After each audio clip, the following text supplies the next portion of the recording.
대부분 선크림을 매일 발라야 한다고 알고 계시잖아요. 저도 평상시에 보통 그렇게 얘기를 하고요. 자, 그런데 이 매일 바르면 폭망하는 피부가 있어요. 자, 일단 선크림을 발랐는데 피부가 망가지는 것 같으면 이렇게 한번. 안녕하세요, 피부왕 정윤입니다. 우리가 흔히 알고 있는 피부 상식 중 하나로 선크림은 필수라는 이야기를 흔히 듣곤 하는데요. 피부과 의사들부터 뷰티 인플루언서에 이르기까지 선크림은 꼭 써야 한다고 강조를 합니다. 하지만 제가 병원에서 진료를 보다 보면 이 선크림을 강박적으로 사용하다가 오히려 더 피부가 망가진 사례를 적지 않게 경험하는데요. 자, 무조건 선크림을 바른다고 좋은 것이 아닙니다. 제대로 사용하지 못할 거라면 차라리 안 바르는 게 나을 수도 있죠. 자, 오늘은 선크림을 언제 조심해야 하는지, 또 어떻게 발라야 피부를 건강하게 지킬 수 있는지 자세히 알아보도록 하겠습니다. 바로 시작합니다.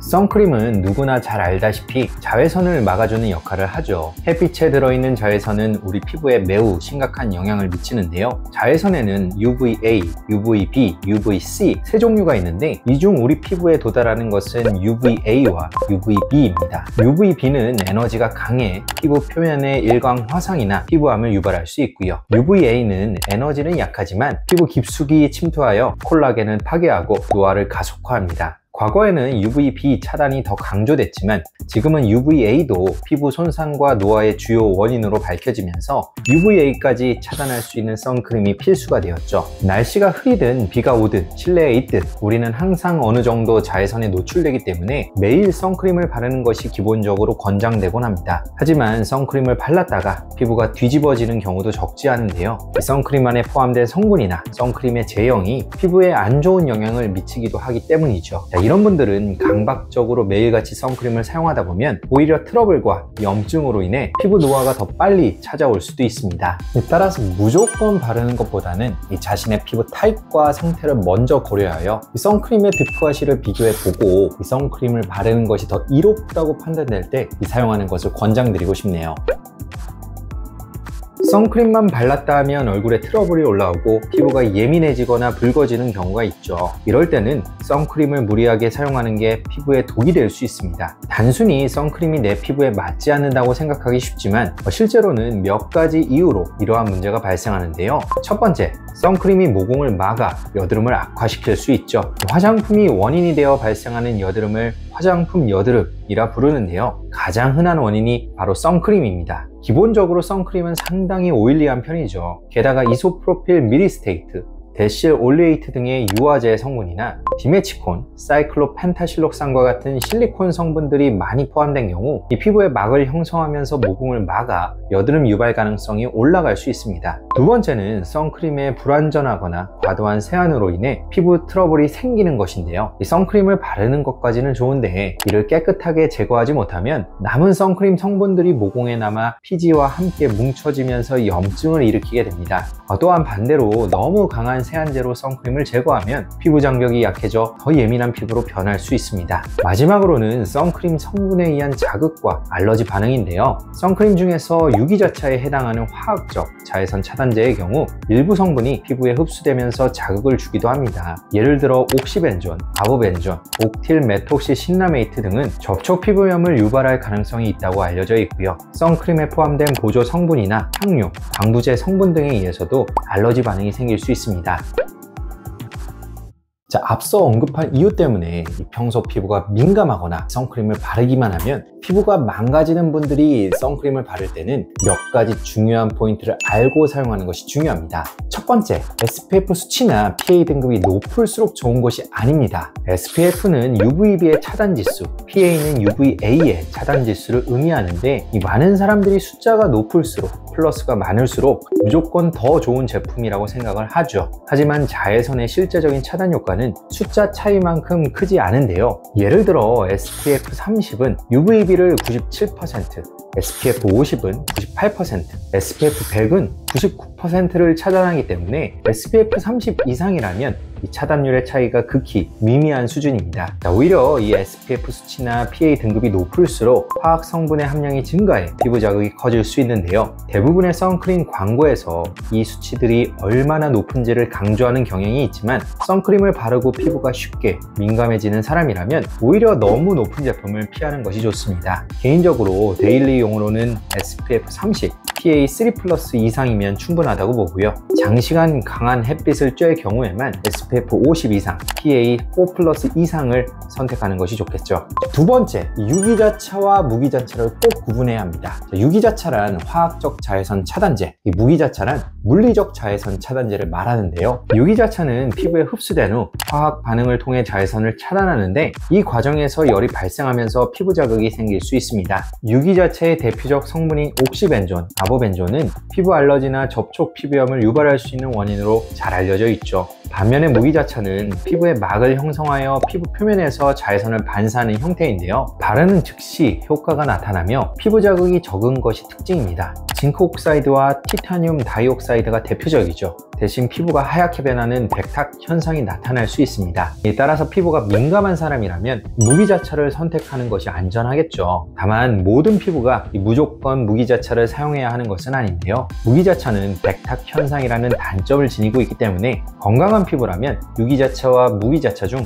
원하는 사용감에 따라 선택해도 괜찮습니다. 최근에는 유기자차와 무기자차를 혼합한 제품도 많이 출시되고 있어서 비교적 선택의 폭이 넓어졌죠. 세 번째, 피지량이 많고 여드름이 올라오는 피부라면 오일 프리 혹은 논 코메도제닉 선크림을 선택해야 합니다. 오일 프리란 제품의 구성 성분에 모공을 막을 가능성이 높은 오일 성분이 포함되지 않았다는 뜻인데요. 예를 들어 코코넛 오일, 이소프로필 미리스테이트, 데실 올리에이트, 미네랄 오일과 같은 성분들은 모공을 막아 좁쌀 여드름을 유발할 가능성이 높은데 이러한 성분들이 들어있지 않은 제품을 의미하는 것이죠. 논 코메도제닉 역시 인체 테스트를 통해 모공의 막힘 여부를 평가하고 모공을 막지 않는다는 사실을 확인 후 인증받는 과정을 거칩니다. 이러한 제품들은 질감이 산뜻하고 유분감이 적어 번들거리지 않기 때문에 지성 피부, 여드름성 피부에 상당히 효과적이고 모낭염이나 지루 피부염을 가진 피부에도 추천드리고 있는데요. 다만 100% 안전하다는 보장은 아니기 때문에 개인의 피부 상태에 따라서는 주의가 필요할 수 있습니다. 자, 네 번째, 선크림을 바른 뒤 세안이 매우 중요합니다. 선크림은 파운데이션에 비하면 가벼운 제형이지만 기본적으로 유분기가 많아 피부에 남게 되면 피지와 섞이면서 모공을 막아 트러블을 유발할 수 있습니다. 따라서 이중 세안이 기본이지만 너무 과하게 문지르거나 강한 세정제를 사용해서 피부 장벽이 손상되는 것은 피해야 하는데요. 세안할 때는 클렌징 워터나 클렌징 로션으로 1차 세안을 한 후 약산성 클렌징 폼을 이용해 부드럽게 2차 세안을 하는 것이 기본입니다. 물론 피부 타입이나 사용한 선크림의 제형과 점도에 따라 클렌징 제품의 구성은 바뀔 수 있는데요. 강하게 문지르기보다는 눈가, 헤어라인, 코주변, 귀뒤, 턱 아래 등 선크림이 남기 쉬운 부위를 구석구석 놓치지 않고 부드럽게 세안하는 것이 중요합니다. 자, 마지막으로 거의 실내에서 생활하는 경우에는 꼭 선크림을 바르지 않아도 괜찮을 수 있습니다. 다만 이 선크림을 사용하지 않는다고 해서 무방비하게 자외선에 노출되어도 괜찮다는 뜻은 아닌데요. UVA는 창문을 투과하여 실내로 들어올 수 있기 때문에 창가 블라인드를 적극 활용하도록 하고 중간에 잠깐 외출할 일이 생긴다면 모자, 양산, 선글라스와 같은 도구를 착용하여 자외선을 적극적으로 차단해야 합니다. 또한 자외선에 노출되었을 때 피부 손상을 최소화하기 위해 비타민 C, 비타민 E와 같은 항산화 성분을 규칙적으로 섭취하고 항산화 스킨케어 제품을 병행하는 것도 중요하죠. 자, 또한 실내 생활에서 한 가지 관가하기 쉬운 것이 블루라이트인데요. 블루라이트는 자외선은 아니지만 자외선 영역에 가까운 가시광선으로 스마트폰, 모니터, TV, LED 등에서 방출이 됩니다. 블루라이트 또한 피부 산화 스트레스를 증가시킬 수 있기 때문에 전자제품과의 거리를 충분히 유지하고 블루라이트 차단 필름을 사용하는 것이 좋겠습니다. 선크림을 조금 더 효과적으로 사용하고 싶다면 계절별로 UVA와 UVB의 조사량 차이를 고려하면 좋은데요. 기상청에서는 매년 특정 지역의 UVA와 UVB 조사량을 보고하고 있습니다. 지역별로 약간의 차이는 있지만 대체적인 계절별 자외선 패턴은 동일한 편인데요. 그래프를 보시면 UVA의 경우 5, 6월에 가장 많은 양이 조사되는 것을 알 수 있습니다. 늦은 봄에서 여름으로 넘어가는 시기, 즉 날씨가 가장 화창하고 따뜻한 햇살을 느낄 수 있는 시기에 UVA가 가장 강합니다. 반면에 UVB의 경우 7, 8월, 즉 무더운 여름철에 가장 강한 것을 확인할 수 있죠. 자, 따라서 이 봄철에는 UVA를, 이 여름철에는 UVB를 집중적으로 차단하는 것이 중요합니다. 자, 물론 계절에 관계없이 일정 수준 이상의 이 자외선은 항상 내리쬐고 있기 때문에 다른 계절 역시도 기본적인 자외선 차단에는 신경을 써야 하는데요. 예를 들어 여름철에는 UVB의 조사량이 가장 높고 UVA 또한 조사량이 상당히 높은 편이라 강력한 자외선 차단이 필요하겠죠. SPF와 PA 모두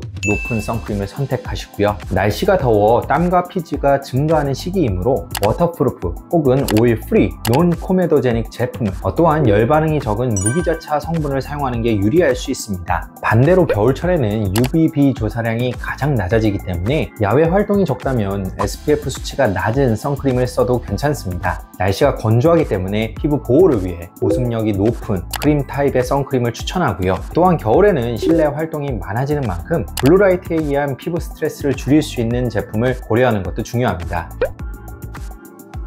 선크림과 관련하여 선크림을 바르면 비타민 D가 부족해진다는 주장에 대해 많은 사람들이 걱정을 하시는데요. 비타민 D는 피부가 UVB에 노출될 때 우리 몸에서 합성되기 때문에 일부에서는 선크림을 사용하면 비타민 D 합성이 차단되어 건강에 문제가 생길 수 있다고 우려하곤 합니다. 하지만 결론부터 말씀드리자면 선크림을 바른다고 해서 비타민 D 합성이 완전히 차단되는 것은 아닙니다. 2019년에 내분비학, 피부과학, 광생물학 등의 국제 전문가 13명이 모여 기존 문헌을 검토한 뒤 선크림 사용이 비타민 D에 미치는 영향을 분석하였는데요. 건강한 사람들에게는 선크림 사용이 비타민 D 상태에 영향을 미칠 가능성이 낮으며 일상생활에서 사용하는 선크림은 비타민 D 합성을 저해하지 않는다고 발표하였습니다. 게다가 비타민 D는 햇빛뿐만 아니라 음식과 영양제를 통해서도 충분히 섭취할 수 있는데요. 선크림을 바르지 않으면 피부 노화, 색소 침착, 기미, 피부암 등의 위험이 증가할 수밖에 없기 때문에 비타민 D 합성을 위해서 선크림을 포기하는 것보다 적절한 보충 방법을 마련하는 것이 보다 현명한 방법이라 말씀드릴 수 있습니다. 필요하다면 팔다리처럼 일부 신체 부위만 부분적으로 햇빛에 노출하는 것도 좋고요. 오전 10시 이전이나 오후 4시 이후 등 자외선이 강하지 않은 시간대에 잠깐 햇빛을 쬐는 것도 한 가지 방법이 될 수 있습니다. 자, 정리하자면 선크림을 사용한다고 해서 무조건 비타민 D가 부족해지는 것은 아니라는 사실. 자, 그리고 피부 건강을 위해 선크림은 꼭 사용을 하되 이 부족할 수 있는 비타민 D는 다른 방법을 통해 보충하여 건강한 균형을 유지하는 것이 중요합니다. 자, 오늘은 이 선크림을 어떻게 사용해야 하는지, 특히 선크림만 발랐다면 피부가 예민해지는 분들을 위한 선크림 사용법을 자세하게 설명해 드렸는데요. 선크림은 피부 노화 예방을 위해 꼭 필요하지만 잘못 사용하면 오히려 피부가 망가질 수 있습니다. 건강하고 젊은 피부를 위해 올바르게 선크림을 사용하도록 하세요. 지금까지 피부왕 정인이었습니다. 감사합니다.